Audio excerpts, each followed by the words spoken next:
Hello guys, स्वागत है आपका जीवनी करियर एकेडमी की ऑनलाइन सेशन में। आज हम शुरू करने वाले हैं क्लास 9 का टॉपिक, जो कि हमने इंट्रोडक्शन के साथ स्टॉप किया था, उसी को हम रिवाइंड करेंगे। वो टॉपिक है cell division from the class 9 और अच्छे से कवर अप करेंगे, क्योंकि ये आपका साथी रहने वाला है अगले 4 से लेके 5 साल तक। और सारे डाउट्स और सारे स्टेप्स इसमें क्लियर करके चलेंगे हम लोग।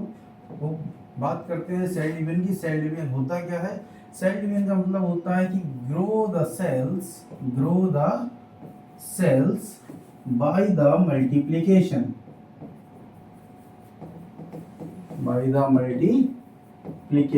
कोई भी सेल से ग्रो करती है अपने, चाहे वो नंबर में इंक्रीज करे या साइज में इंक्रीज करे, वो सब ग्रो ही होती है। लेकिन सेल डिवीजन के अंदर नंबर के अंदर इंक्रीमेंट करना बहुत जरूरी है। सेल डिवीजन क्या होता है? If the cell increase in number that is called as cell division. Is that clear? कोई भी सेल एक है, वो इंक्रीज कर दी है नंबर के अंदर, उसको हम सेल डिवीजन से डिफाइन कर सकते हैं, या सेल डिवीजन एक टर्म दे सकते हैं। उस सेल डिवीजन की डिस्कवरी की थी वो फ्लेमिंग ने की थी। किसने की थी? फ्लेमिंग ने की थी। ठीक है। अब सेल डिवीजन क्यों जरूरी है किसी चीज के लिए, या किसी भी पर्सन के लिए, किसी भी एनिमल्स के लिए, किसी भी ऑर्गेनिज्म के लिए एटलीस्ट, तो क्यों जरूरी है? क्योंकि ग्रो करने के लिए, पहली बात किसी करने के लिए, grow the whole body and to prepare the new cell. Human body के अंदर सारी के सारे ऑर्गन या सारी की सारी सेल्स एक सर्टेन लाइफ पीरियड को कंप्लीट करके डिस्ट्रॉयड हो जाती है, और लाइफ की कंटिन्यूटी के लिए, जब तक वो ऑर्गेनिज्म लिविंग है तब तक के लिए नई सेल्स का ग्रो होना और नई सेल्स का प्रोड्यूस होना बहुत ज़्यादा जरूरी है। इसके लिए सेल डिवीजन की एक व्यवस्था हमारे शरीर के अंदर चलती है, और उस व्यवस्था को हम लोग 2 पार्ट में पढ़ते हैं। ठीक है। First of all mitosis and second is meiosis. First of all mitosis and second is meiosis. देखो, व्यवस्था भले ही 2 हमारे पास हैं अलग अलग बॉडी सेल्स के अकॉर्डिंग, लेकिन इन सारे अरेंजमेंट्स के लिए सिर्फ एक सीक्वेंस लगता है। उस सीक्वेंस के बारे में हम लोग बात करेंगे। अगर माइटोसिस सेल डिवीजन है या मियोसिस सेल डिवीजन है, ये सिर्फ और सिर्फ 2 स्टेप को परफॉर्म करके नई सेल का फॉर्मेशन कर देता है। तो स्टेप फर्स्ट जो होता है माइटोसिस के अंदर, उसका नाम है कैरियोकाइनेसिस। क्या नाम है?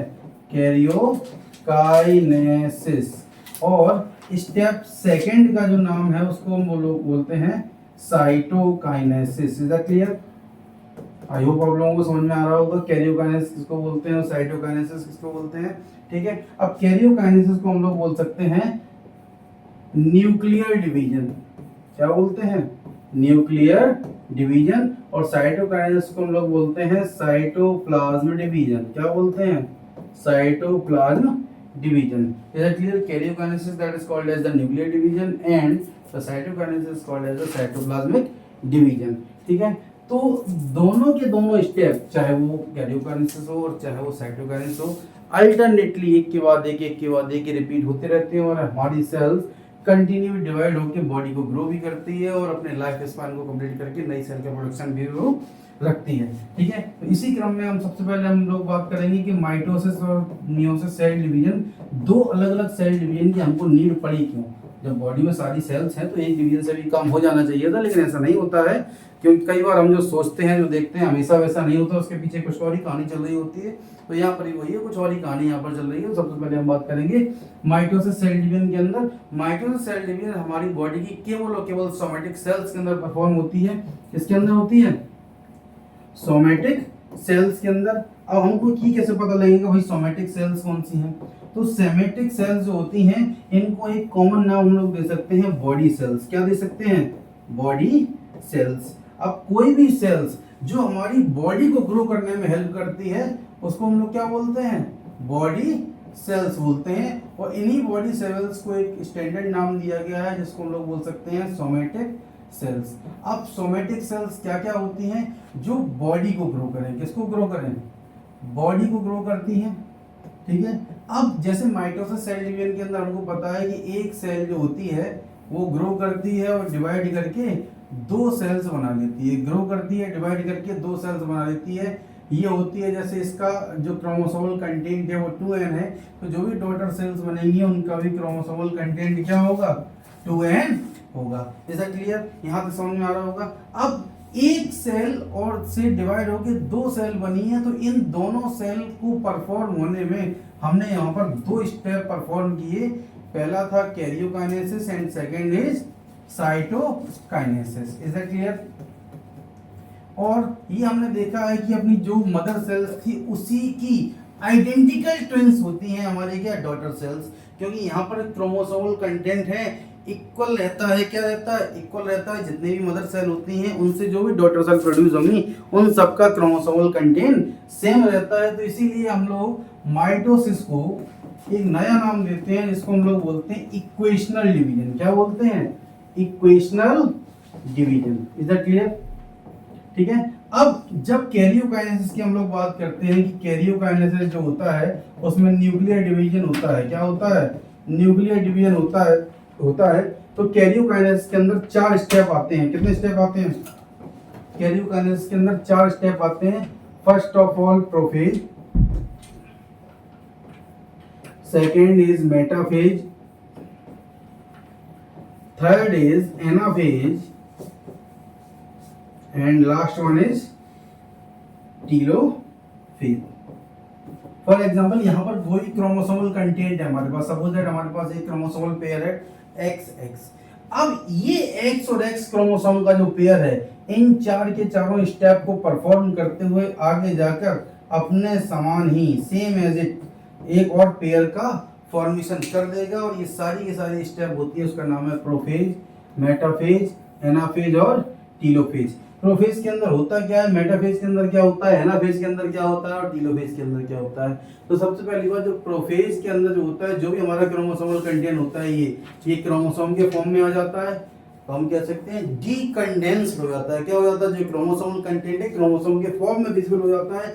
इसके बाद होता है क्या, मेटाफेज का मतलब होता है मिडिल फेज। क्या होती है? मेटाफेज का मतलब होता है middle phase. Is that clear? तो जो हमारे क्रोमोसोम्स हमको इजीली विजिबल हो रहे थे वो अब मेटाफेजिक प्लेट की तरह हम क्या रखते हैं, मिडिल में आ जाते हैं। क्रोमोसोम कहाँ आ जाते हैं? मिडिल फेज में आ जाते हैं सारे के सारे क्रोमोसोम। अब जैसे ये कोई सेल है, यहाँ पर कोई क्रोमोसोम रहे थे इस जगह, अब ये बीच की मेटाफेजिक प्लेट है। क्या है ये बीच की मेटाफेजिक प्लेट है। तो क्रोमोसोम जो है मूव ऑन करते हुए कहां पर आ जाते हैं? बीच में आ जाते हैं क्रोमोसोम। आपको ग्रीन कलर से यहाँ दिख रहा होगा। अब ये क्रोमोसोम एनाफेज पर, कब? एनाफेज पर ये क्रोमोसोम डुप्लीकेशन करेंगे और एक दूसरे अपोजिट पोल की तरफ मूव ऑन करना शुरू होंगे। जैसे यहाँ पर है तो इनकी पेयरिंग होती है तो या रेप्लिकेशन होता है, तो क्या करते हैं ये अपना क्रोमोसोमल कंटेंट डबल कर देते हैं, और क्रोमोसोमल कंटेंट जब डबल हो जाता है तो फिर टीलोफेज स्टेट आती है। टीलोफेज का मतलब होता है टर्मिनल पॉइंट जो होता है या टर्निंग पॉइंट होता है। तो जो भी क्रोमोसोम यहाँ पर बने थे या जो भी क्रोमोसोम मिडिल प्लेट पर थे, ये सारे के सारे मूव ऑन कर जाते हैं। कहाँ पर? अपोजिट पोल की तरफ, यानी कि एक नॉर्थ पोल की तरफ जाएगा और एक साउथ पोल की तरफ चला जाएगा। जब क्रोमोसोमल कंटेंट हमारा डबल हो गया, यानी कि जो कैरियोकाइनेसिस है वो परफॉर्म हो चुकी है, तो उसके बाद जो कि हमारे पास ये सेल थी ये और यहाँ पर क्रोमोसोम अपने पोल्स पर पहुंच चुके थे, एक नॉर्थ पोल की तरफ और एक साउथ पोल की तरफ। अब क्या होता है, जो दूसरा स्टेप हमारा है साइटोकाइनेसिस, ये परफॉर्म होगा। अब साइटोकाइनेसिस में क्या है, जो भी साइटोप्लाज्म, जैसे ये एक सेल थी, इसके अंदर कोई भी साइटोप्लाज्म भरा होगा ना, तो जब ये दो क्रोमोसोम्स जो हैं वो डिवाइड करके उन्होंने अपना अपना एक पेयर बना लिया है, दो अलग अलग न्यूक्लियस फॉर्म कर दिए हैं। अब उसके बाद साइटोप्लाज्म डिवीजन शुरू होता है। क्या होता है? साइटोप्लाज्म डिवीजन शुरू होता है। साइटोप्लाज्म डिवीजन शुरू होता है। अब इस साइटोप्लाज्म डिवीजन के अंदर अलग अलग तरीके की चीजें होंगी या अलग अलग ऑर्गेनिज्म के अंदर अलग अलग टाइप से डिवाइडेशन होंगी। सबसे पहले हम लोग बात करते हैं प्लांट सेल के अंदर। इसके अंदर प्लांट सेल के अंदर बात करते हैं, जैसे ये हमारे पास एक प्लांट सेल है, that is consider that is the structure of a plant cell. और यहाँ पर जो क्रोमोसोमल कंटेंट है हमारे, वो अपने अपोजिट पोल्स की तरफ मूव ऑन कर चुके हैं, जैसा कि मैंने यहाँ पर बना रखा है। एक क्रोमोसोम हमारे पास ये है पेयर और एक पेयर हमारे पास ये है। जब हमारे पास न्यूक्लियर जो है दो बन चुके हैं, दो न्यूक्लियस का फॉर्मेशन हो चुका है, अब सेल कंप्लीटली रेडी है to make the two different cell और same as a chromosomal content as a mother cells. तो यहाँ पर क्या होता है, जो भी इसका साइटोप्लाज्म अंदर होता है, अब साइटोप्लाज्म का डिवीजन होना शुरू हो जाता है। और साइटोप्लाज्म का डिवीजन शुरू कैसे होगा, अगर मैं प्लांट सेल की बात करता हूँ तो यहाँ पर इस पे स्पेसिफिक स्ट्रक्चर जो है वो फॉर्म होता है, स्पेसिफिक स्ट्रक्चर फॉर्म होता है और इस स्पेसिफिक स्ट्रक्चर को हम लोग बोलते हैं सेल प्लेट। क्या बोलते हैं हम लोग, सेल प्लेट। ठीक है, अब ये साइटोप्लाज्म है तो यहाँ पर क्या होगा, इसके मिडिल पार्ट से एक सेल प्लेट बनना शुरू हो जाएगी। क्या हो जाएगी, एक सेल प्लेट बनना शुरू हो जाएगी और इस सेल प्लेट के थ्रू एक cell completely to individual diploid cell के अंदर ये चेंज हो जाएंगी। यहाँ पर हम कह सकते हैं कि एक जो मदर सेल हमारे पास है, क्या है, एक मदर सेल है, उसने माइटोसिस को परफॉर्म करके दो डॉटर सेल्स बना रखी हैं। क्या बना रखी हैं, दो डॉटर सेल्स बना रखी हैं जिनका क्रोमोसोमल कंटेंट अपनी मदर सेल के समान होता है। Is that clear. जब क्रोमोसोमल कंटेंट एक जैसा है तो माइटोसिस को हम लोग क्या बोलते हैं, इक्वेशनल डिवीजन बोलते हैं। Is that clear. क्या बोलते हैं, इक्वेशनल डिवीजन बोलते हैं। ठीक है, अब हम बात करते हैं, हमने प्लांट सेल की बात की, अगर हम बात करते हैं एनिमल सेल की, किसकी बात करते हैं, एनिमल सेल की बात करते हैं। Is that clear.